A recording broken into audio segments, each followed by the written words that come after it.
قالوا إنا لله وإنا إليه راجعون إنا لله وإنا إليه راجعون إنا لله وإنا إليه raji'un.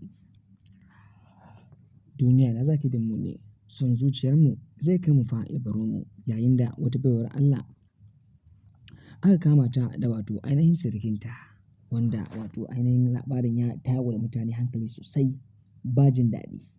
La ilaha illallah. To mai sauraro muna tare da cikakken batun a cikin wancan nan mai albarka mai suna tushen Hausa.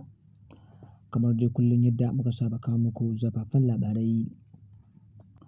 So yau ma wannan shirin namu naku mai albarka mai suna tushen Hausa ya leƙa wani zafin batu da ake trending a kan social media, kan batun wato kama wata mata da aka yi da sirikinta suna wato aikata alfasha, yayin da ba kowa ne ya kama su suna aikata wannan laifi ba, sai wato ainihin 'yarta wato matar sirikin nata.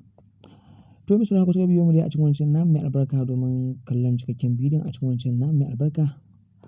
So amma kafin cikakken bidiyon don Allah muna da alfarma guda ɗaya zuwa gare ka.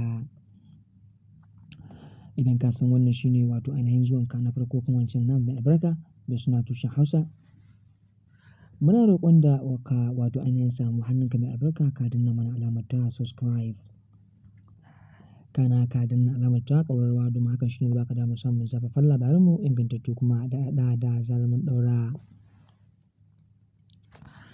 To mai sauraro samu guri ka zauna ka shirya tsaf domin sauraro cikakken batun da wancan namu mai albarka mai suna tushen Hausa. To mai sauraro bari mu fara muku daga farkon labarin, yayin da waccan mata ta wato ainihin wato ci amanar 'yarta da wato ainihin mijinta. Da farko dai ita wannan mata lokacin kafin su yi auren da wato ainihin 'yar tata, matar ta wato ainihin umarci 'yarta da ta wato haɗu da wancan gaye. Ya zamana cewa ita ta wato fitan mata da miji kenan, yarinya ta yarda za a yi aure. Bayan an yi auren da 'yan kwanaki kaɗan wato ainihin sai mahaifiyar ta kawo musu wato ainihin ziyara gida. Fitar take da wuya domin za ta je wani gurin a wato wannan rana, sai ta dawo ta yi mantuwa a cikin gidan, tana komawa sai ta same su suna aikata wato wannan lamari, yayin da hakan ya tayar mata da hankali. To ana cikin hakan ne ba ta tona musu asiri ba, sai kuma wato bayan dawowar mahaifiyar ta cikin wannan gida nasu da wato ainihin takardar ciki, yayin da nan ma hankalinta ya ƙara tashi, ya za a ce mijinta ya yi wa mahaifiyar ciki. Sai ta samu wato ainihin ubanta mahaifi domin ta karanta mai abin da ke faruwa,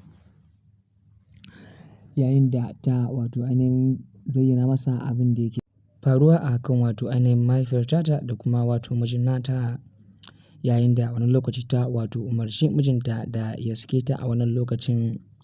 Bayan ta je ta faɗa wa abban nata, ita ma tsohuwar tata tana dawowa gida, shi ma baban nata ya ɗirka mata ciki. To kun ga ina wato ainihin duniya ta kai mu kenan, son zuciyarmu zai kai mu ya baro mu, ba abin da za mu ce sai dai mu ce Allah ya tsare zuciyarmu, Allah wato ainihin kare mu daga aikin da ba daidai ba. To mai sauraro a duka dai an zamu kawo ƙarshen shirin namu ne, kar ku manta da Allah da Annabi.